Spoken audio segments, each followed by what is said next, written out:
지금은 아는 것이 힘이다. 시간입니다.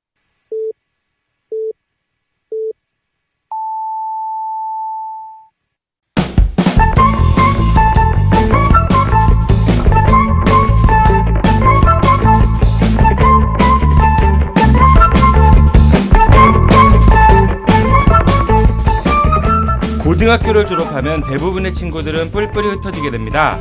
진학하는 학교의 지역 때문에 혹은 다니는 직장의 지역 때문이겠죠. 이후 결혼 등 정말 여러 가지 이유로 소식이 점점 뜸해지게 되는데요. 그렇게 기억 속에 아련한 추억으로만 남았던 친구들. 그런데 이 친구들이 20년 만에 다시 모였다고 합니다. 저마다 다른 직업, 다른 지역에서 살지만 같은 고등학교, 그리고 샹송이라는 걸 매개로 말이죠. 아는 것입니다에서 마련한 95% 우리 이웃 이야기, 나 이런 사람이야. 오늘은 한 분이 아닌 두 분을 모셨습니다. 잠시 뒤 이 두 분과 함께 재미있는 추억 이야기, 각자가 생각하는 인생 등에 대해서 이야기 나눠보도록 하겠습니다.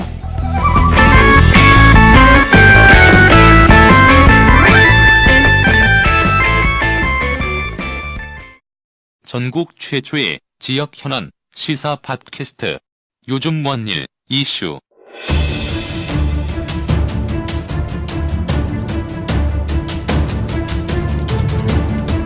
대전, 충청 지역 곳곳을 누비는 흥분의 아이콘 오마이뉴스 장재원 기자와 현안 당사자가 직접 나와 이야기합니다.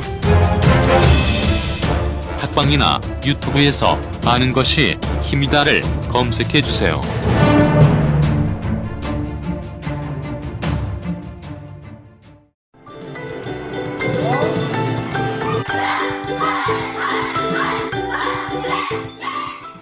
오늘 여러분들의 자녀는 어땠나요? 혹시 맞고 들어오지 않았나요? 불안한 여러분들의 자녀, 이제 아무 걱정하지 마세요. 대전 서구 둔산동에 있는 태권도담에서 여러분들의 자녀를 씩씩하게 만들어드리겠습니다. 절도 있는 태권도 품새부터 겨루기, 그리고 상대방을 존중하는 예절까지 선수 출신인 저 김원호 원장이 책임지고 돌보도록 하겠습니다. 대전 서구 둔산동 국가라이프 상가 2층 태권도담. 팟캐스트를 듣고 문의하신다면 특별한 선물도 드리겠습니다. 대전 042-471-4715로 전화주세요. 24시간 전화대기 하겠습니다. 이상 아이들을 사랑하는 태권도 상남자 김한호 관장이었습니다. 아참, 저희 태권도담에서는 MBC 방송과 함께하는 성인들을 위한 다이어트 코리아 프로그램도 운영하고 있습니다. 즐겁게 살 빼고 싶으신 분들 계시면 꼭 연락주세요.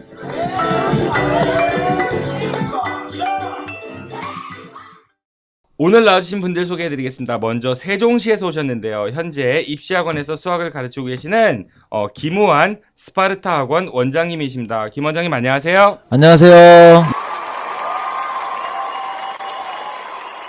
네, 다음은 인상 자체가 웃고 계신 분인데요. 뭐 좋을 것 같아요. 현재 대전 서구 월평동에서 선화 한약국을 운영하고 있는 이기택 한약학 박사님과 함께했습니다. 안녕하세요. 안녕하세요.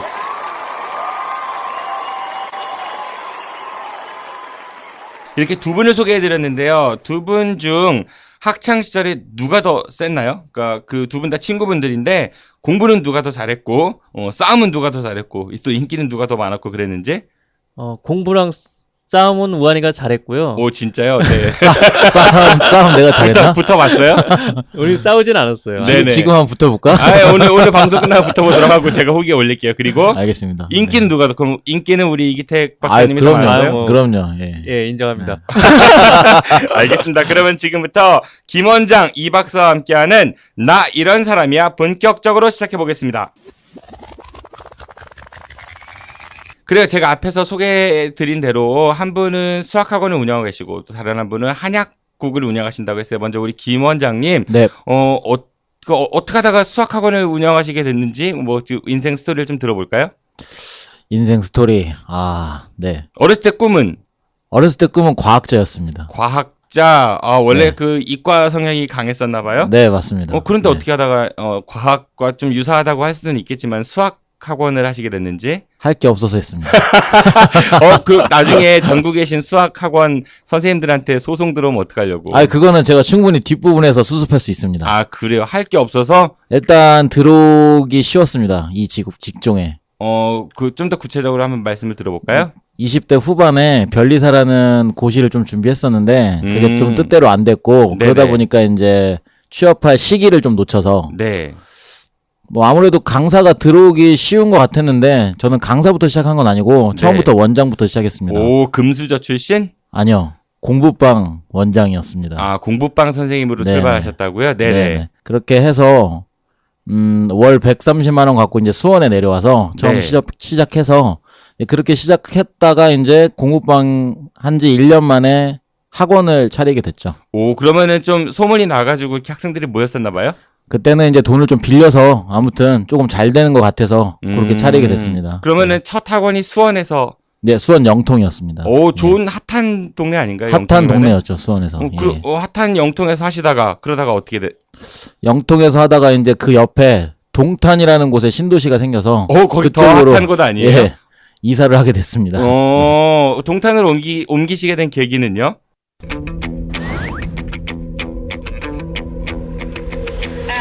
돈 좀 더 벌어보고자. 돈에 눈이 멀어서 동탄으로 네, 갔다? 그렇습니다. 네, 돈 좀 많이 버셨어요? 동탄 가셔가지고?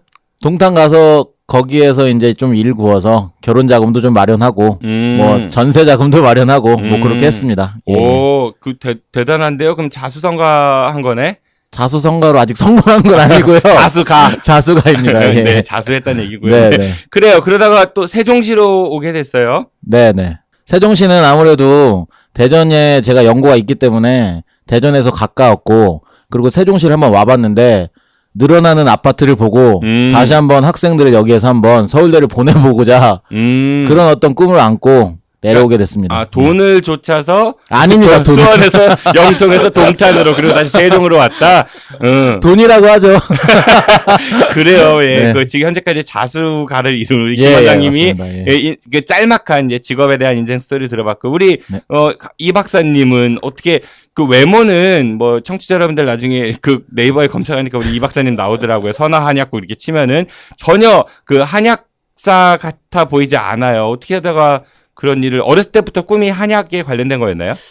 저는 일단 아버지가 한약방을 하셨어요. 그래서 이제 아버지의 대를 잇는다는 그 생각에 계속 이제 어렸을 때부터 이제 한약사가 되라. 이 얘기를 많이 들었었는데요. 네네. 사실 저희 어렸을 때 꿈은 이쪽은 아니고 저는 문과였어요, 문과. 그래서 네. 막 시 좋아하고 무슨 뭐 예술적인 거. 네네. 그래서 어렸을 때 꿈은 영화 감독이었어요, 사실은. 영화 감독? 예. 어떤 종류의 영화를 찍고 싶었어요? 어렸을 때? 그러니까 약간 뭐 예술적인 뭐 음란한 건 아니고요. 약간 옛날에 우리 어렸을 때 그 뽕 영화인가? 아니, 그런 예술인가 외설인가 뭐 이런 거. 그런 거 말고요. 좀 네. 이렇게 막 좀 그 당시에 좀 난이도 높은 막 그런 거 시민 케인 막 이런 그런 영화들 보면서 돈 안 되는. 그렇죠. 네네. 그런 걸 생각을 했었는데 이제 좀 철이 들면서 네.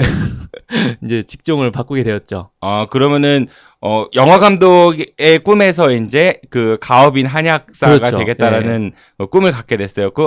근데 한약사라는 직업이 조금 어떻게 들으면 생소할 수도 있어요. 우리가 보통 네네네. 한 의사는 굉장히 많이 알려져 있는데 한약사라는 직업은 어떤 차이가 있죠? 한의사하고? 그러니까 처음에 한약학과라는 과가 있어요. 약대 안에 한약학과라는 과가 있는데 네. 전국에 세 학교에 있어요. 그러니까 경희대, 원광대, 우석대. 그러니까 그게 한의대랑 의대랑 약대가 다 있는 학교거든요. 거기에서 개설이 되었는데 네네. 원래 이제 개설될 때는 이제 양방이 의대, 약대 이렇게 의학분업돼서 나눠진 것처럼 네네. 한방도 한의사, 한약사에서 이렇게 한방 의학분업을 전제로 해서 만들어진 과예요. 그러면 한의사들은 그 약을 줄 수 없는 그런 의학분업이었나요? 추진했던 게? 그 원래 원칙적으로는 한의사들이 처방을 하고 네네. 지금 약사들이 하는 것처럼 처방받아서 약 조제를 하는 걸 한약사들한테 맡기는 거였는데 네. 이제 그게 뭐 의약분업도 쉽게 된 건 아니었지만 네네. 한방 쪽도 이권들이 서로 얽혀있기 때문에 네. 그것이 지금 안 되고 그런 상태에서 그대로 그냥 이렇게 계속 따로따로 이렇게 가게 되는 거고 저희는 이제 조제권을 갖고 네네. 조제하는 쪽으로만 하고 있고 의료행위나 이런 뭐 침뜸 이런 거는 한의사들은 같이 하고 있고요. 그러면 한의학사 선생님들은 침이나 뜸은 시술할 수가 없는 거네요? 네, 할 수가 없습니다. 그러면은 우리 이 박사님은 그 한의사 선생님이 되지 왜 한약사 선생님이 되셨어요? 그렇죠. 공부를 조금 더 했으면 한의사가 될 수도 있었는데, 네. 근데 이제 그때만 해도 이게 신설과고 되게 네네. 유망 직종이었어요. 그래서 지금도 사실 한의학과 나온 분들 중에 보면은 대학교 교수 직종이 상당히 많이 가고 있거든요. 본인도 강의하신다고 들었는데. 그렇죠. 저도 뭐 호남대학교 한의학재 산업학과 뭐 그리고 상지대학교에서 한의예과에서 강의 계속 출강했었고요. 네네. 지금 이제 그런 거 외에도 앞으로의 유망한 직종으로 알고 있습니다. 아, 그래요. 두 분 다 그래도 고등학교 졸업하시고 사회에서 굉장히 자리를 잘 잡은 편에 속하는 그런 두 친구 같아요. 근데 이 친구들이 이제 고등학교 때 샹송이라는 걸 매개로 만났다고 들었어요. 그 샹송은 뭐 우리 프랑스 노래라고 흔히 알려져 있는데 그 어떤 계기로 샹송이라는 매개로 만나게 됐죠? 저희가 기택이랑 저랑 합창부였어요. 합창부? 네. 예. 합창부였는데 그러니까 노래를 잘해서 뽑은 건 아니고 외모로 뽑는 뭐 아무튼 합창부였는데 네. 보이 그룹 네, 네. 아이돌 그 당시 아이돌 네. 네. 저희 샹송부에 되게 좋으신 훌륭한 선배님이 네. 샹송 단원을 이제 뽑는다고 해서 그 네. 공고를 보고 저희가 이제 물불 안 가리고 한번 인기 좀 한번 끌어보자. 사실 저는 그렇게 지원했는데 뭐 기택이는 어땠는지 모르겠습니다. 그러니까 모르는 사이였고 그 전에는 알았죠. 알긴 같은 알았는데. 같은 반이었습니다. 예. 같은 반이었고 저는 어떤 식이었냐면은 거의 좀 이렇게 그런 거 있잖아요. 누가 이렇게 같이 하자 하면 옆에서 따라가서 하는 스타일 있잖아요. 제가 그런 쪽이었어요. 근데 우한이 같은 경우가 주로 이렇게 리더십이 있어요. 그래서 기태가 이거 같이 할래? 뭐 이거 같이 할래? 이런 거죠. 미팅도 만약에 한다고 하면은 같이 갈래? 그러면 저는 그래 따라가서 나중에 실속 챙기는 스타일. 그 미팅 얘기 좀 더 들려줘 보시죠. 미팅은 뭐 따로 기억이 안 나요. 미팅 뭐 기억이 잘 안 나네요. 기억이 잘 안 납니다. 두 분 다 기혼? 네. 기억이 안 납니다. 전혀 기억이 안 나요. 삐처리 해드릴게요. 얘기해보세요. 한 번은 있을 거 아니야, 기억나는 거. 기억이 없습니다. 미팅은 따로 안 했던 것 같은데 아무튼 뭐 소개팅?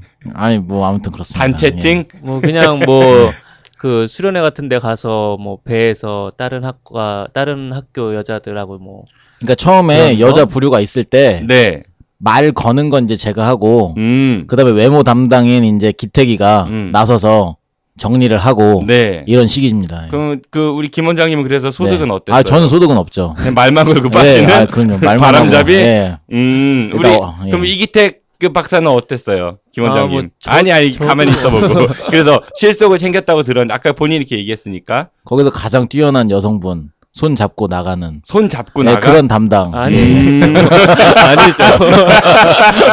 우한이가 리더십이 좋습니다. 그럼 우리 이 박사님은 우리 김 원장님 이렇게 그 성공 사례는 혹시 못 봤나요? 못 봤죠. 저희가 뭐 가만히 계세요. 고등학교 때 네. 거의 뭐 공부만 하다 보니까 그렇게 뭐 여성 관계나 뭐 이런 건 없었습니다. 여성 관계?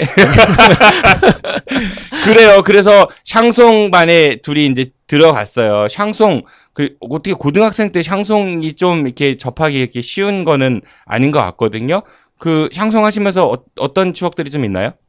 저희가 이과반 중에서 유일한 불어반이었어요. 프랑스어? 예. 불어란 말 쓰지 마세요. 알겠습니다. 왜냐면은 제가 이제 잠깐 팁, 뭐 좀 잘난 척 하는 건 그런데 불란서라고 해서 우리가 불어라고 흔히 얘기를 하잖아요. 근데 불란서가 일본식 그 한자 표기입니다. 가차 표기라고 하죠. 네. 중국에서는 프랑스를 뭐라고 부르는지 아세요, 혹시? 화란? 법국이라고 그래, 법국. 화란은 네덜란드가 맞아, 이제 네덜란드. 일본에서 화란이라고 얘기를 하고, 네, 법국. 그래서 중국 사람들은 프랑스어를 버버라고 얘기를 해요. 그러니까 프랑스 발음이 안 돼서 불란서 걔들 이렇게 쓰는 거거든. 그러니까 우리가 굳이 그 안 되는 발음을 따라할 필요는 없을 것 같아서. 알겠습니다. 자, 프랑스어. 네, 정정해드리고. 프랑스어 반이었는데 네. 이과에서 유일한 프랑스어 반이다 보니까 이제 그 프랑스어에 대한 어떤 그런 뭐라고 해야 되나 신비로움 이런 것도 있었고 예전에 그런 게 좀 있었죠. 네. 발음 자체가 부드럽다 보니까 그런 게 있었는데 고등학교 2학년 시절에 여자 이성 친구한테 되게 관심이 많다 보니까 아까 공부만 했다며. 공부도 살짝 했고 네네. 공부 살짝 했고. 사실 제가 보기에는 그 네. 부분이 좀 컸던 것 같아요. 샹송을 하면 뭔가 축제가 있는데 축제 기간에 조금 뭐 인기도 끌 수 있고 이제 그런 부분 때문에 했던 건 같아요. 제 생각에는 기억에. 예. 저는 뭐 그냥 따라가긴 했는데 저는 이제 프랑스에 대한 그 학문적인 관심에 의해서 했던 거 아닐까 뭐 그런 생각을 하고 있습니다. 어떤 학문?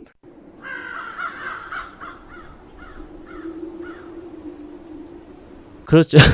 야 여기서 기태가 네가 그렇게 얘기하면 나는 지금 안 되는데. 어떤 학문적인 거? 아니, 프랑스어를 배우는데 너무 좋아서 네. 프랑스어 배우다 보면 프랑스어의 그 노래도 하고 싶은 거잖아요. 그래요? 그래서 이제 그건 그런 모르겠고. 걸 좀 같이 이거 해보고자. 위증죄 뭐 이런 거 있지 않습니까? 이거? 정례가 국민들을 잘 모르겠습니다.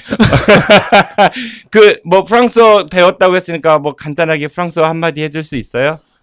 뭐 아는 게 주댐무 뭐 이런 거밖에 없네요. 조땜무? 저는 그건 확실히 기억납니다. 네. 봉주르랑 네네. 봉수화. 봉주르는 아침 인사인가 그렇고 네네. 봉수화는 저녁 인사인가 그랬던 거. 그렇게 얘기하면 그거는- 너무 없어 보인다. 네네. 없어 보이- 초등학생들도 아는 건데. 그거. 조금 더 생각을 떠올려 보세요. 좋아했으니까. 저는 뭐 거기까지 하겠습니다. 뭐 한 분은 봉주르 봉수화 얘기했고 다른 한 분은 주땜무 얘기했고 메르시 복구? 메르스 먹고 네. 우리 그래요. 그러면은 샹송부를 하셨다고 했으니까 기억에 남는 공연했었던 샹송이 어떤 게 있었어요? 뭐 저희가 이브몽땅의 고엽. 이브몽땅의 고엽. 네네. 네. 저는 엘사였던 것 같아요. 엘사. 네네. 네. 그 라빌 겨울왕국? 뉴욕 공포도 이렇게 시작했던 뭐, 노래였던 것 같아요. 뉴욕의 꽁포도? 그런 노래였던 것 같은데 아무튼 네네. 예, 그런 게 기억이 납니다. 그래요. 우리가 좀 노래를 들려드리면 그러니까 틀어드리면 좋겠는데, 그 저작권이 있어가지고 되게 저작권이 비싸요. 그래서 팟캐스트 하는 방송들은 그 저작권비를 감당할 수가 없습니다. 지상파하고 다르게. 그래서 청취자분들 양해를 부탁드리고, 궁금하신 분들은 그 검색창에 뭐 이브몽땅의 고엽이나 아니면 엘사의 제목이 뭐였죠? 라비뉴 뭐 뉴욕 공포트? 제목이 뭐죠? 몽가도입니다. 까도 뭘까요? 그러니까 몽이라는 게 네네. 영어에서 나이란 뜻이고요. 음. 까도라는 거는 이제 프리즌, 선물이라는 뜻입니다. 그러니까 예. 내 선물. 나의 선물. 예, 그런 그래서 뜻입니다. 예. 뉴욕 아까 뽕톡. 그래 알겠습니다. 네. 자, 그래서 고등학교 때 샹송도 하고 여자친구들도 이제 좀 잘 보이게 샹송을 시작했다고 이제 김우한 원장께서 이제 이야기를 하셨는데, 자, 그 만족할 만한 결과를 얻었나요? 공연한 다음에 어땠어요? 그러니까 저는 잠시만요. 네. 충남여고에 네네. 아는 여학생이 있었습니다. 아. 아는 여학생입니다. 네네네네. 확실해 주시기 바랍니다. 네네. 아는 여학생. 네네. 이름이? 이름까지 얘기해야 됩니까? 아니, 삐처리해드릴게요. 이름이? 라는 아는 여자 씨. 네네. 친구가 있었고요. 네네. 큰일 났네. 잠시만요. 괜찮아요. 네네. 근데 축제 때 걔네 반 자체가 저희 그 축제 무대에 놀러 왔었어요. 그 반 자체가. 네네. 그래서 실망이 많았겠네요. 실망보다는 결국은 터트리고 또 기태이가 마무리하는 이런 분위기로 가지 않았을까. 그럼 예. 우리 이기택 박사께서는 그 친구분들 중에 누가 기억에 남아요? 씨가 전혀 기억이 안 나고요. 네. 뭐, 본 적도 들은 적도 본 연락한 적도 통화한 적도 들은 없고. 적도 없는 것 같습니다. 예, 네네. 예. 그 다른 분은? 뭐 다른 분들도 마찬가지고 행복하게 사세요. 그래요. 그 재밌었던 시절인 것 같은데, 그리고 고등학교를 졸업하고 이제 헤어지게 되죠, 두 분이. 네. 네, 각자 뭐 이제 진학하는 학교도 달랐을 테고, 또 이제 젊은 시절을 이제 열심히 살면서 뭐 씨는 잊고 행복한 가정을 꾸리고 살았을 것 같은데, 그러다가 다시 20년 만에 만났다고 들었어요. 어떤 계기로 만나게 됐나요? 저희가 이제 작년에가 졸업한 지가 20년이 되는 해였어요. 고등학교 졸업한 예, 지? 예. 그래서 이제 동문회를 20주년 같은 경우는 좀 크게 하잖아요. 네. 그래서 이제 동문회를 참석을 하게 돼서 다시 만나게 되었어요. 그 졸업한 지 20주년 행사를 하는데 두 분이 거기서 만났다? 네네. 누가 먼저 알아봤어요? 뭐 같이 알아봤죠. 그러니까 저희가 연락처는 서로 갖고 있었어요. 네네. 그리고 이제 전화는 또 서로 수줍어서 안 하고. 수줍어서? 예. 혹시 지 갖고 싸운 건 아니고? 그럴 수도 있었을 것 같고요. 네네네. 문자나 뭐 카톡은 한두 번 했던 적이 있었던 것 같아요. 이제 그러다가 형식적인 거? 예, 새해 복 형식적으로, 많이 받아라 예. 뭐 이런 거? 20주년 만에 이제 만나서 뭐 서로 알아봤고 연락처 아니 이런 거? 예, 죄송합니다. 네네. 근데 이제 거기에서 이제 우연히 샹송반 선배를 우연히 만난 거예요. 그러다가 이제 그걸 매개체로 해서 그 선배는 왜 왔대요? 자기 20주년도 아닌데. 검지라는 가수를 검지? 아, 네. 가수 검지? 네네. 네네. 가수가 그 축하 무대에 와가지고 공연하는데 이제 그 선배도 같이 온 거죠 이제 거기에. 아, 검지 매니저예요? 네, 매니저 같은 아니 소속사 사장이죠. 소속사 사장. 오. 잘 나가는 선배입니다. 아, 진짜로? 네. 네네. 그래서 이제 그렇게 이제 만나게 돼가지고 그날 그 훌륭했던 네. 샹송반 네. 대선배님과 네네. 예, 술을 한 잔 기울이게 되는 계기가 됐습니다. 아, 굉장히 반가웠을 것 같은데, 그러면 20년 만에 만났으니까. 굉장히 반가웠죠. 네. 예, 동문회를 다 접고 네네. 선배 형과 네. 그리고 기택이와 네. 그리고 또 완진이라는 친구가 한 명 더 있는데 네네. 이제 넷이서 술을 한 잔 먹게 됐습니다. 그래요. 그 20년 만에 만나, 우리 이 박사님은 어땠어요? 저희가 동문회를 해서 이제 오랜만에 친구들을 만났잖아요. 그래서 그것도 상당히 반가웠는데 진짜로 잊고 있었던 20년 동안 잊고 있었던 그 샹숑반의 선배들, 친구들을 같이 만나게 돼서 너무 좋았어요. 그래서 그 인연을 계기로 해서 우리가 다시 이렇게 만나게 되었고 지금 생각해도 작년에 가장 잘한 일 중에 하나라고 생각합니다. 그래도 악감정들이 없었나 봐요. 뭐 오래 지나고 나면은 그런 악감정들은 사라지게 되더라고요. 예. 근데 우리가 이제 고등학교 졸업하고 사회에 나와서 오랜만에 친구들을 만나면은 그런 건 있는 것 같아요. 그러니까 과거에는 그 학교 다닐 때는 누구네 집이 더 부자인가? 아니면 누가 더 공부를 잘하는가? 아니면 누가 더 싸움을 잘하는가에 갈려서 이렇게 조금 뭐 이렇게 서열이라고 할까? 이런 게 매겨지는, 보이지 않는 그런 게 좀 있었다라고 하면은 졸업하고 나서는 이제 현재의 직장, 직업, 혹은 나의 뭐 재산, 뭐 자동차 이런 거 갖고 이렇게 은근히 서로 경쟁하거나 아니면 조금 더 이렇게 드러내려고 하거나 아니면은 자격지심에 이렇게 좀 나서지 못하는 그런 경우들도 많이 있는 것 같거든요. 두 분의 경우는 어떤가요? 저희는 아직까지 그런 건 없는 것 같습니다. 둘 다 예. 자신만만하다. 아니, 자신만만하기보다는 네네.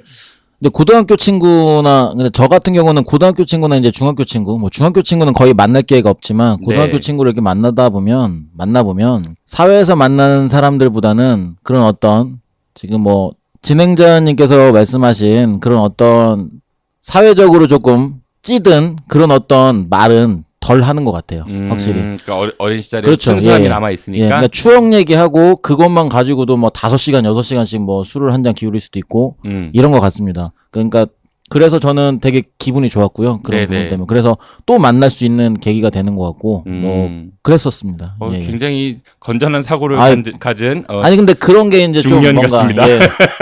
나이가 40이다 보니 이제 우리 이 박사님은 어때요?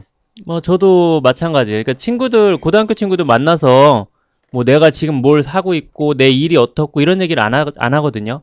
거의 만나면은 옛날 추억 얘기들을 하는 거예요. 그때 네가 어땠고 뭐가 재밌었고 이런 얘기들 하면서 시간을 보내고 그게 행복하고 그래서 어떻게 보면은 고등학교 친구들은 진짜 10년 만에 20년 만에 만났는데도 그 당시에 만났던 그때 모습이 그대로 다 남아있다고 생각을 해요.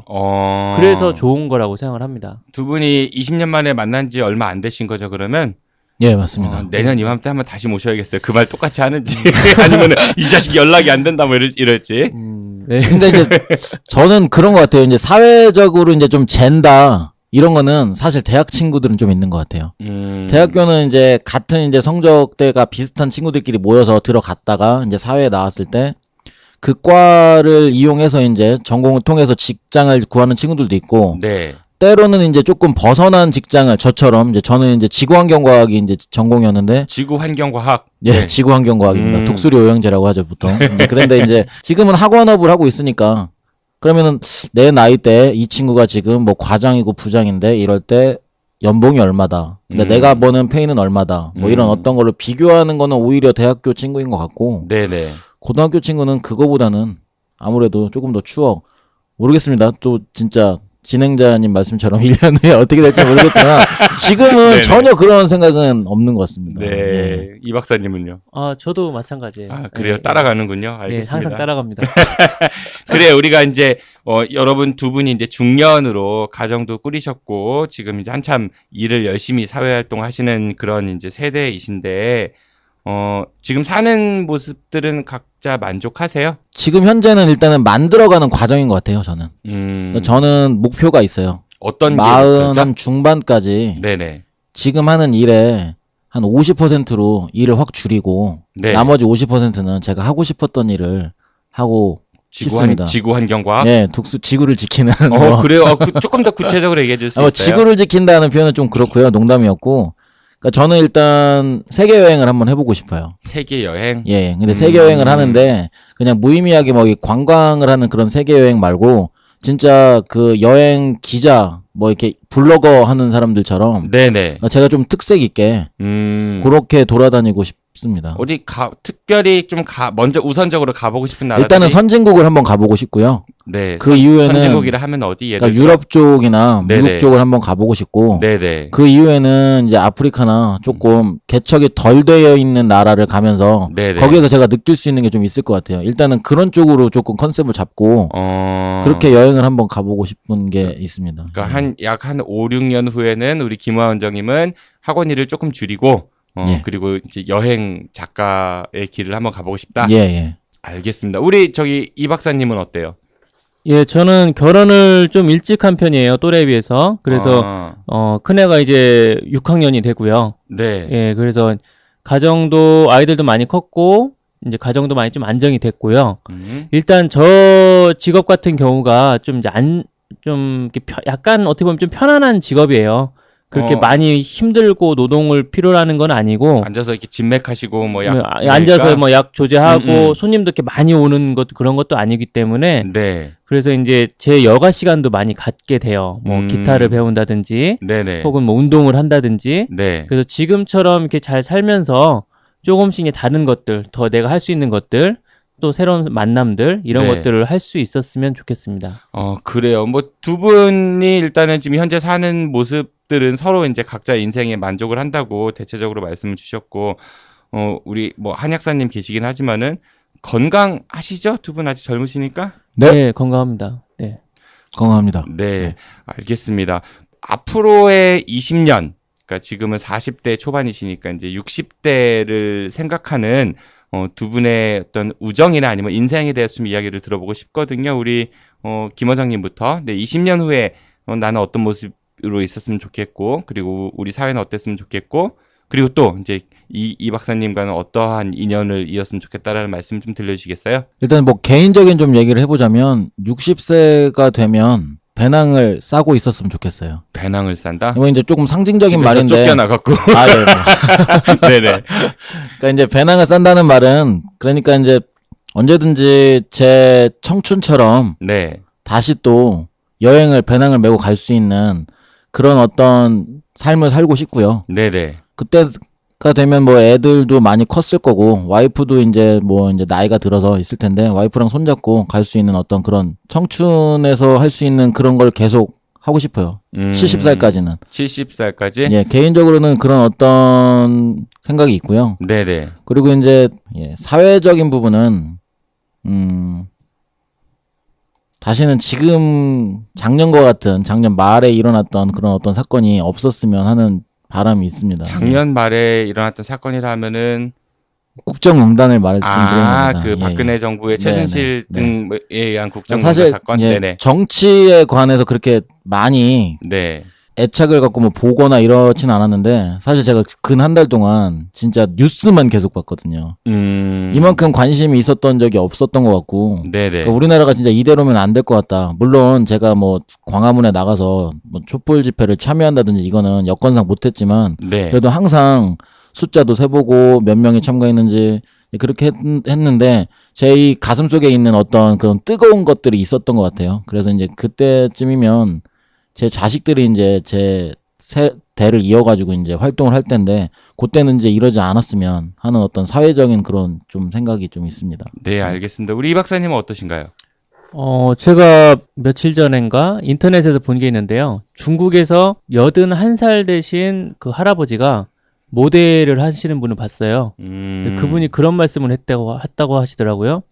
나는 40대 중반에 영어를 처음 배웠고, 70대 때 복근을 만들었고, 지금도 뭔가 계속 배우고 있는 중이다. 81살 되신 분이.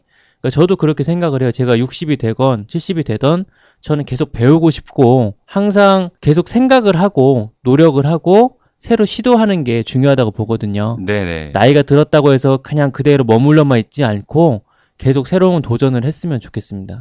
도전하는 삶을 살고 싶다? 예, 예. 네, 알겠습니다.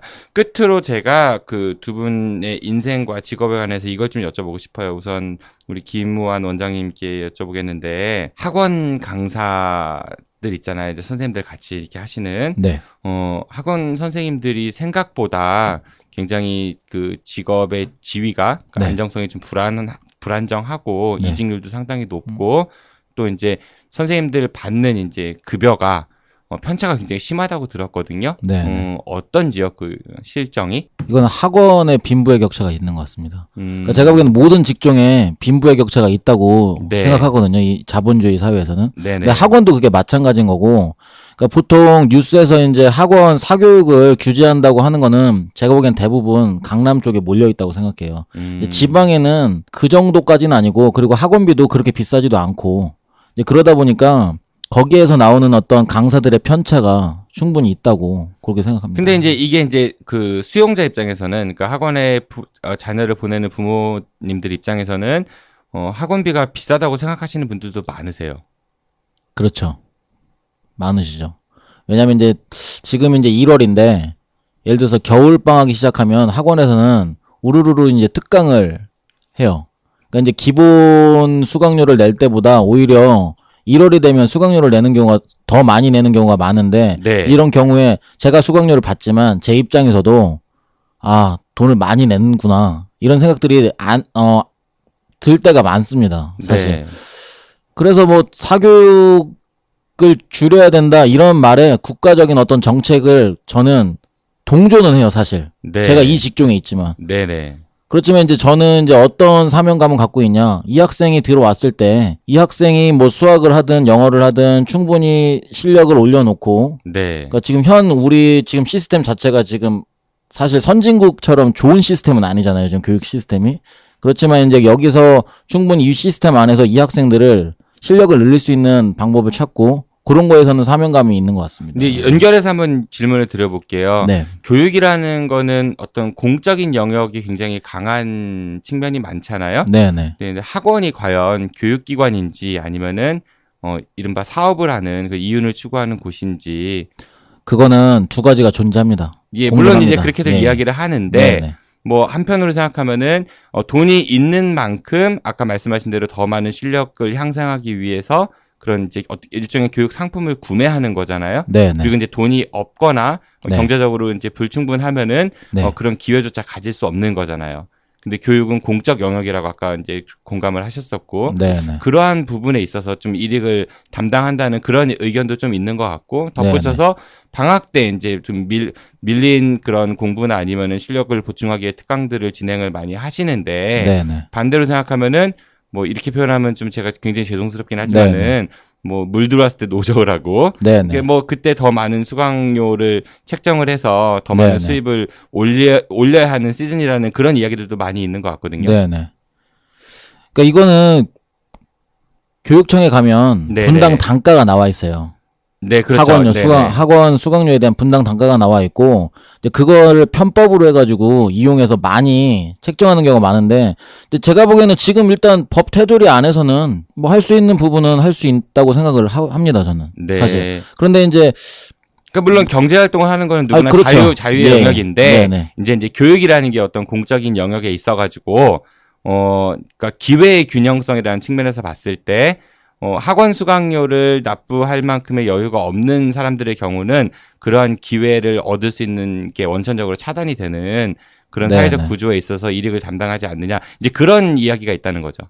그러니까 저는 아무튼 사교육을 줄인다는 부분은 네네. 많이 공감하고 있어요. 그런데 네네. 이제 줄이더라도 학원 자체가 없어지진 않을 거고 네네. 거기 안에서도 살아날 수 있는 경쟁력을 제가 갖춰야 된다는 생각까지는 하고 있습니다. 네. 그러니까 그 이상의 생각은 저도 좀 제 직장이기 때문에 네네. 어쩔 수 없지만 네. 그 부분은 저는 충분히 공감하고 있습니다. 네, 알겠습니다. 끝으로 그러면은 우리나라 이 학원 업계 아니면 사교육 업계에서 이 분야에 있어가지고 이런 점은 좀 개선했으면 좋겠다라는 그런 의견이 있으시면 좀 말씀 주시겠어요? 제가 여기서 구체적인 수강료를 네. 말씀드려도 됩니까? 상관없습니다. 네. 그러니까 뭐 수강료를 기본적으로 일주일에 3번 영어 같은 경우 또는 수학 같은 경우를 하는데 수학 같은 경우는 일주일에 3번 하고 한 달에 24만 원을 받습니다. 중등부 기준에. 스파르타 학원 네, 기준인 제 거죠? 기준입니다. 네네. 24만 원이면 하루로 치면 2만 네네. 원이라는 수강료가 나오고요. 네네. 그 2만 원을 저희는 이제 3시간에 2만 원인데 네. 거기에 이제 재수업이 들어가고 거기에 네. 이제 서브로 또 서브 선생님이 또 해주고 보충 선생님. 네, 보충 선생님이 네네. 이제 해주고 뭐 이런 식으로 했을 때 저는 그 2만 원에 대한 어떤 그 가격이 네. 되게 적당하다는 생각을 해요. 적당하다. 예. 네. 그렇게 많지 않다. 네네. 지금 이거는 여기에 있는 지금 세종시에 다니는 그 학부모님들 입장에서 다른 충분히 학원이나 다른 직종에 비해서 그 노동 강도에 비례했을 네, 때 네, 예. 그렇게 과하지 않다라고 생각하신다는 얘기신 거죠? 맞습니다. 네네. 예.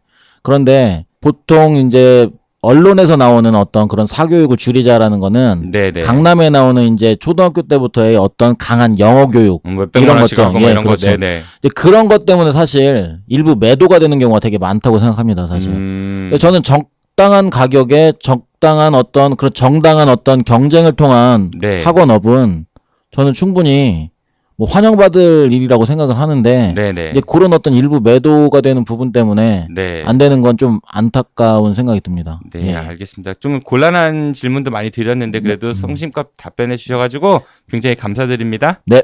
우리 이기태원 그 박사님 또 네. 좀 곤란한 질문 드려볼게요. 이거는 이제 제 네. 생각은 아니고 제가 이제 두 분 모시기 전에 청취자분들 의견을 좀 들어봤어요. 이런 거 질문 그 직종에 관련해서 그래서 네네. 모시는 초대 손님들한테 꼭 약간은 묻기 어려운 질문들을 드리니까 양해해 주시고요. 네. 그 한약 관련해서는 이 질문이 제일 많았던 것 같아요.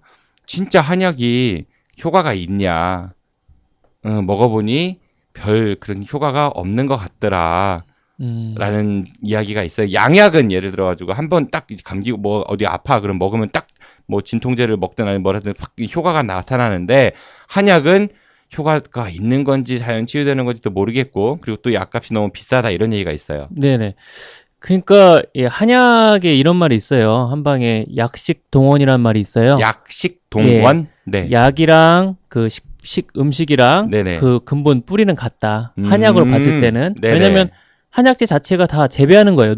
농산물들인데 네. 약용 식물들이잖아요. 네네. 그러니까 한마디로 음식인데 몸에 좀 좋은 음식을 드시는 거라고 볼 수도 있고요. 음식인데 약에 그러니까 몸에 좀 도움이 되면서 뭔가 치료 효과를 볼 수 있는 것들을 약으로 쓰는 게 한약이에요. 네. 그래서 양약 같은 경우는 증상을 차단을 한다거나 감기를 걸렸을 때 뭐 콧물 나는 거를 항히스타민제를 써 콧물을 차단시킨다든지 네. 몇 시간 동안의 그런 대증요법이 될 수는 있는데 네네. 이 한방 같은 경우는 몸에 좋은 약을 몸에 좋은 음식을 계속 드시는 거기 때문에 네네. 사실 단기간에 느끼는 그런 부분은 양약처럼 확 눈에 와닿지는 않아요. 그런데 꾸준하게 우리가 예를 들어서 체질을 개선한다든지 뭐 운동을 열심히 한다든지 해서 몸이 변화되는 것처럼 좋은 한약을 몸에 맞는 약을 드시면 이게 한 달, 2달 지나다 보면은 오히려 더 좋아지는 몸을 볼 수가 있습니다. 아, 그러니까 양약 같은 경우는 그 증세에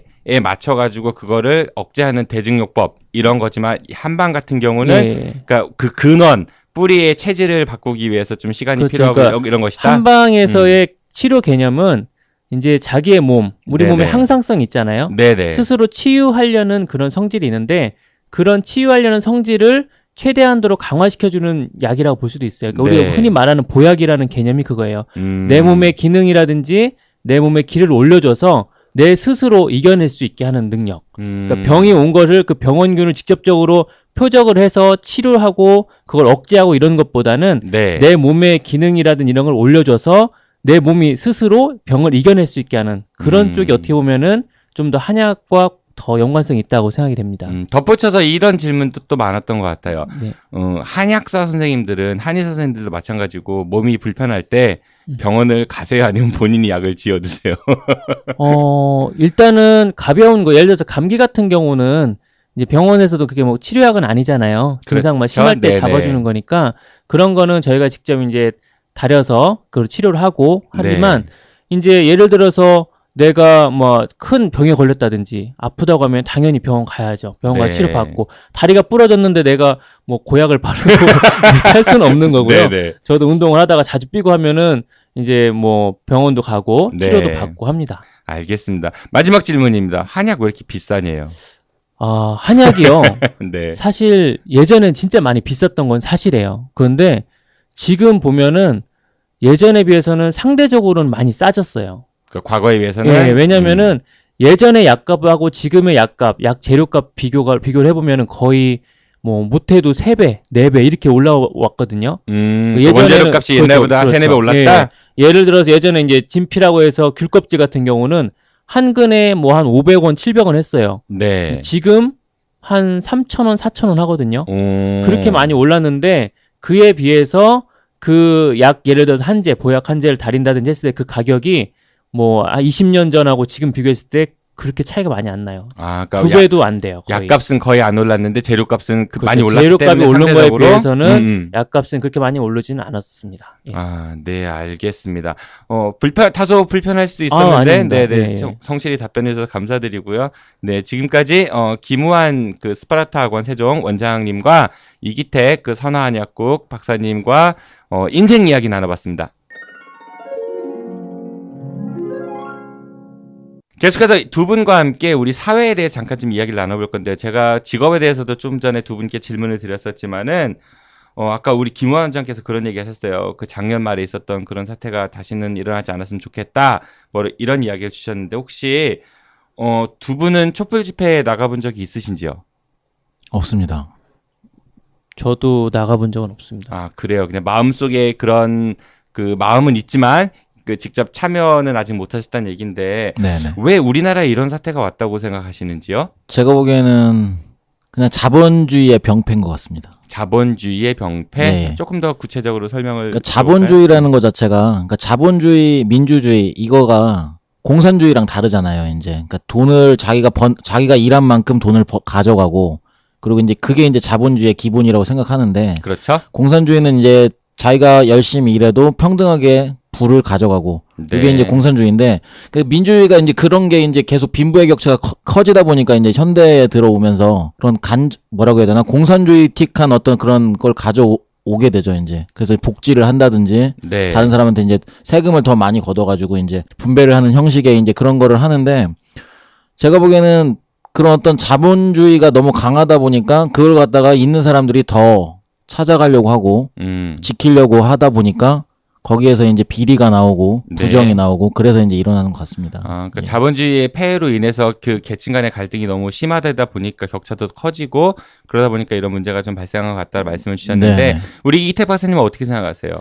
저는 어떻게 보면은 이게 약간의 관습처럼 되어 온 게 아닐까 싶어요. 관습? 예, 그러니까 예를 들어서 정치인들은 당연히 뭐 경제 이제 주체들하고 같이 또 연관이 돼서 내가 뭔가를 먹어야겠다. 이른바 정경유착? 정경유착. 네네. 그게 그냥 단시간에 생긴 것 같지가 않아요. 그러니까 지금 이게 사태가 터져서 많은 국민들도 알고 있고 이게 지금 이제 좀 더 긍정적인 방향으로 개선이 되려고 하는 것 같은데 이게 거의 뭐 몇십 년 이상 계속 그러니까 저희는 모르지만 경제인들 뭐 정치인들은 다 아는 거라고 저는 생각을 하는 거예요. 우리만 몰랐다? 예. 그러니까 뭐 쟤도 하는데 뭐 어때? 그러니까 우리 흔히 생각하면 그거 있잖아요. 연예인들 예를 들어서 대리운전 안 해갖고 음주운전해서 걸리는 거 보면 이해가 안 가요.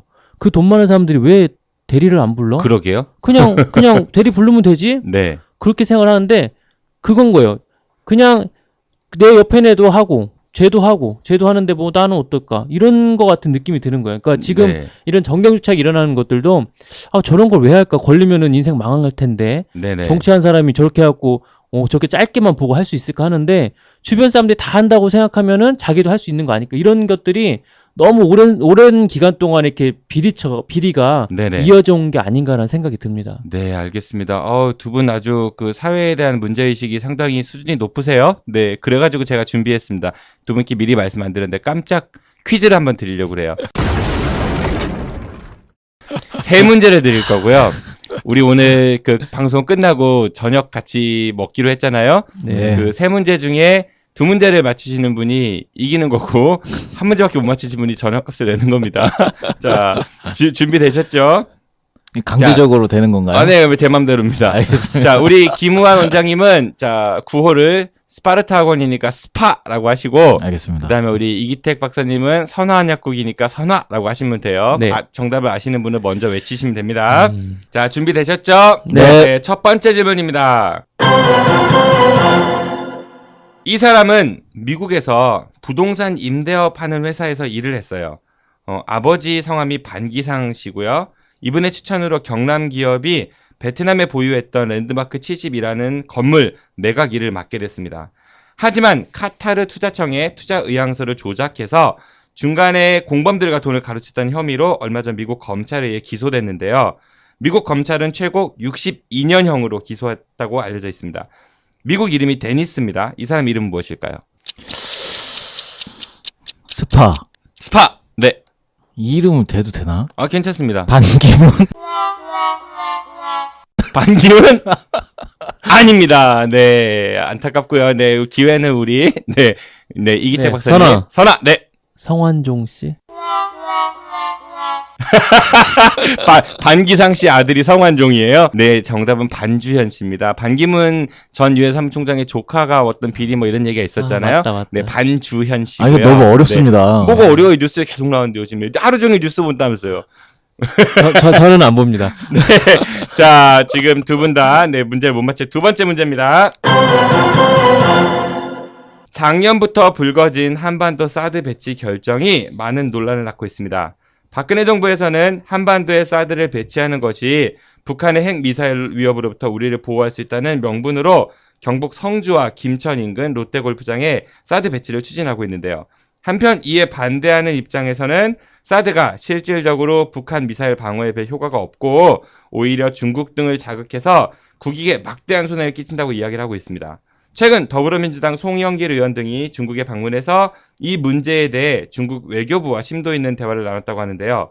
중국 외교부장이 우리나라 야당 국회의원들과 회담도 하고 만찬한 것 자체가 이례적이라는 의견이 많습니다. 미국과 태평양, 영유권 등의 문제로 대립각을 세우고 있는 중국 외교 정책의 선봉장을 맡고 있는 중국의 외교부장 이름이 선아. 무엇일까요? 네, 선아. 왕이. 왕이.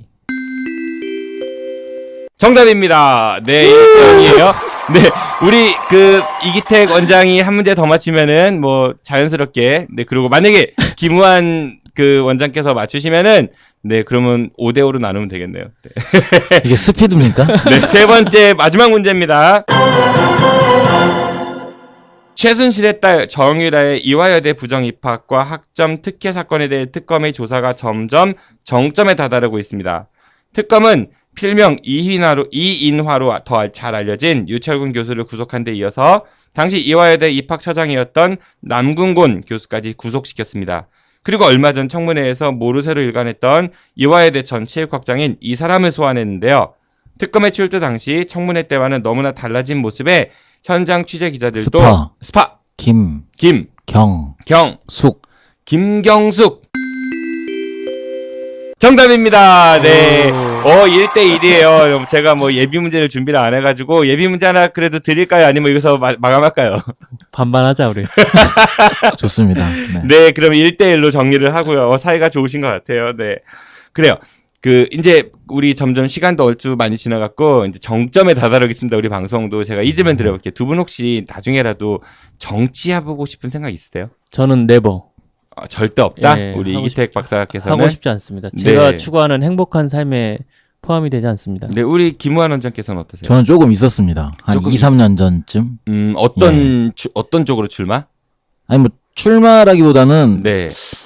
제가 지역 자치장이라든지 뭐 아무튼 이런 쪽으로 가면 단체장? 조금 더 단체장이라든지 뭐 이런 쪽으로 출마해야죠, 가면 그것도 뭐 아니 그러니까 뭐 구청장이든 시장이든 출마까지는 그건 좀 거창한 것 같고 그냥 네네. 정치를 해보면 어떨까라는 생각은 해본 적은 있습니다. 그런데 네. 계속 유효한가요? 아니면은 이제 접었나요? 쉽지는 않는 것 같습니다. 네. 생각은 유효하다 그런데 생각은 뭐 해주면 왜 그럼 그런 생각을 하게 됐죠? 그냥 저는 제 마음 깊은 곳에 약간 불의를 보면 좀 욱하는 그런 것들이 좀 있는 것 같습니다. 마음 깊은 곳에만. 네네, 마음 깊은 곳에. 무섭습니다. 이게 담배 피는 애들 만나면 예전에는 네. 왜 담배 피냐 막 이런 얘기도 하고 했는데 네네. 요즘에 나이 먹으니까 이제 그런 건 못 하겠는데 아무튼 마음 깊은 곳에 저 깊은 곳에 그런 생각들은 좀 있는 것 같습니다. 그러니까 불의를 해결하기 위해서 그 정치를 해보고 싶은 마음이 있다. 좀 더 공정하게 효율적으로 뭔가를 이렇게 시스템적으로 만들 수 있을 것 같은데 네네. 사실 저는 이렇게 좀 얘기해도 되는지 모르겠는데 저는 성남 지금 현재 시장인 그 이재명 시장 네네. 되게 응원하는 사람 중에 한 명인데 네네. 뭐 개인의 의견을 밝히는 건 자유입니다. 네. 되게 단호하고 네. 왜냐면 이걸 하다 보면 결국은 누구는 더 좋게 받아들이고 누구한테는 조금 더 그게 이제 안 좋게 받아들이는 어쩔 수 없는 정책은 어쩔 수 없다고 생각하는데 네네. 근데 그거를 또 밀어붙이는 추진력도 좀 있어야 될 것 같고 네. 그런 측면에서 저는 좀 정치 쪽도 관심이 있었던 적이 있습니다. 네네. 예. 아, 지금도 없지는 않은 것 같아요. 그거는 네, 성격이고. 청취자 여러분들 기억해 두십시오. 김우환입니다. 네. 그래요. 제가 이 질문 드려볼게요. 그럼 이어가지고 우리 그 이기택 원장님, 박사님께 이게 네. 가정입니다. 만약에 본인이 대통령이라면은 네. 우리나라에 이거 하나만큼 내가 바꾸겠다. 대통령이라면요. 네. 그러니까 지금 제가 보기에는 이 대통령이 된다고 해서 뭔가 이렇게 바꾸는 게 쉬운 것 같진 않아요. 네. 힘이 그렇게 막 많이 실려 있는 것 같지 않다는 생각이 좀 들긴 하는데 제가 만약에 대통령이라고 하면은 가장 중요하게 생각하는 건 빈부의 격차를 좀 줄여보고 싶습니다. 빈부의 격차를 줄여보고 싶다. 네. 네, 알겠습니다. 우리 김우환 원장께서는 본인이 만약 대통령이라면은 이거 하나만큼은 내가 딱 바꿔보고 싶다. 그러니까 제가 생각하는 정치는 오, 준비된 대통령. 제가 생각하는 정치는. 네, 네, 준비됐습니다. 말씀하시죠. 네네. 김우환입니다. 기호 한 5번 정도로 기억해 주세요. 네네. 제가 생각하기에는 아무튼 보수냐 진보냐 이념적으로 가는 건 이제 조금 아닌 것 같습니다. 그러니까 어떻게 보면 뭐 내각제도 좋고 대통령이 지금 되게 많은 어떤 힘을 갖고 있다 보니까 뭐 부정이 일어났다, 비리가 일어났다, 뭐 이렇게 많이들 얘기하는데 네. 그거 전적으로 동의하고요. 네네. 그러다 보니까 이제 제가 보기엔 아무튼 국민의 의견을 많이 반영하는 그런 대통령을 저는 뽑고 싶습니다, 사실. 그러니까 지금까지는 뭐 아까 기태기가 말했던 이기택 그 뭐 박사님이 말한 것처럼 네. 갑자기 네. 출마 선언한 이후부터는 말을 조심해. 네, 말을 조심하고 예, 똑바로 하십시오. 네네. 알겠습니다. 그러니까 아무튼 뭐 정경유착이라든지 이런 것들은 거의 뭐 이제 있는 사람들 위주로 가는 정치, 네네. 지키기 위한 정치. 근데 그게 아니라 진짜 국민들, 서민들의 의견을 받아들이는 그런 어떤 그런 쪽에 뭐 대통령이 된다면 그렇게 한번 해보고 싶습니다. 네, 알겠습니다. 네. 끝으로 두 분이 제가 앞으로 1년간 지켜볼게요. 두 분을 1년 동안 해보고 싶은 버킷리스트 있으면 한두 가지만 각자 그냥 둘이 해보고 싶은 거 있으면 한번 좀 말씀 주셔보시겠어요? 저는 일단 기택이랑은 농구 같은 팀에서 네, 같이 한번 손발을 맞춰서 네. 뭐 대회를 나갈 것까지는 아니지만 아무튼 같이 한번 많이 뛰어봤으면 좋겠습니다. 또 예. 농구를 같이 해보고 싶다. 네. 우리 이기태 박사님께서는요? 뭐 일단 그거는 충분히 가능한 일이고요. 제가 대전고등학교 OB 농구단을 지금 하고 있습니다. 같이 하고 네. 있는데 오기만 하면 됩니다. 우한이가. 알겠습니다. 그게 어려운 거예요? 네, 오기만 하면 뭐 같이 충분히 네. 뭐 대회도 나갈 수 있고 잘할 수 있을 것 같고요. 저는 크게 뭔가를 바라지는 않고요. 이제 제가 20년 만에 만났잖아요. 그래서 이 만남을 계속 잘 유지하는 게 저는 제일 중요하다고 생각을 해요. 그래서 뭐 한 달에 한 번, 뭐 안 되면 두 달에 한 번이라도 정기적으로 만나는 것, 그거 먼저 했으면 좋겠습니다. 그럼 두 분 고정 패널로 한 두 달에 한 번씩 방송할까요? 주제 하나 정해서? 오늘 해보니까 좀 재밌는데요. 이기택의 뭐 한방 이야기, 뭐 그다음에 김우환의 수학, 뭐 스파르타 수학 원포인트 레슨 이런 거 한번 해볼까요? 수학 강의는 진짜 괜찮을 것 같네요. 네. 아니 저는 한약 강의, 한방 강의 한번 들어보고 네, 싶습니다. 한번 저 진지하게 멤버들하고 고민해 보도록 하고요. 네, 지금까지 우리 그 김우환 스파르타 학원 원장님과 이기택 선화한약국 박사님과 대화를 나눠봤습니다. 어둠은 빛을 이길 수 없다. 거짓은 잠을 이길 수 없다. 진실은 침몰하지 않는다.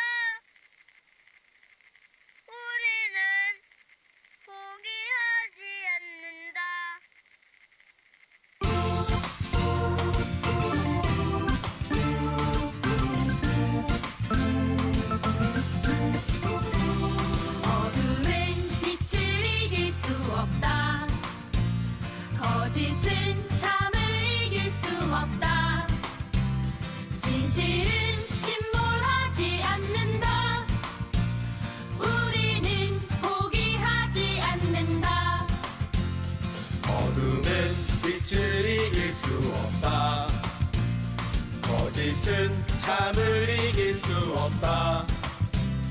진실은 침몰하지 않는다. 우리는 포기하지 않는다.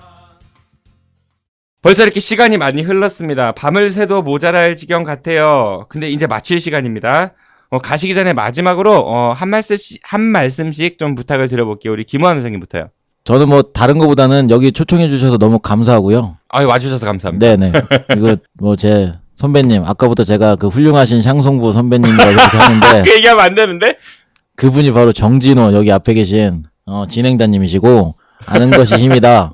앞으로 번창하시고 잘 됐으면 좋겠습니다. 이거 짜고 친 거 다 표시 나는데. 그리고 대한민국 화이팅입니다. 네, 고맙습니다. 네. 우리 이기택 박사님이요. 네. 저도 정말 초대해 주셔서 감사드리고요. 이 아는 것이 힘이다. 정말 사회의 여러 가지 부분들 잘 이렇게 밝혀서 하는 프로그램인 것 같습니다. 많이들 시청해 주시고 많은 후원 바랍니다. 왜 우리 프로그램에 이렇게 덕담을 시킨 것 같잖아요. 그거 하라고 하신 거 아닌가요, 지금? 네, 알겠습니다. 오늘 나와주신 두 분 감사드리고요. 지금까지 20년 만에 뭉친 두 친구의 얘기였습니다. 고맙습니다. 감사합니다.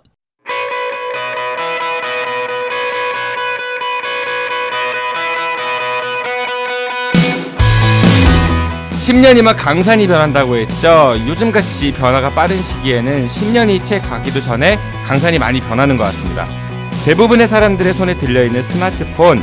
그런데 이 스마트폰이 사람들의 손에 처음 들리게 된 게 불과 10년도 안 됐습니다. 정말 놀랄만한 일이죠. 앞으로 10년 뒤엔 어떤 세상이 우리 앞에 펼쳐져 있을까요? 앞으로 펼쳐질 세상, 다른 거는 모르겠고 우리 모두가 세상의 주인공이 되었으면 좋겠습니다. 지금까지 진행의 정진호였습니다. 청취해주셔서 고맙습니다. 안녕히 계십시오.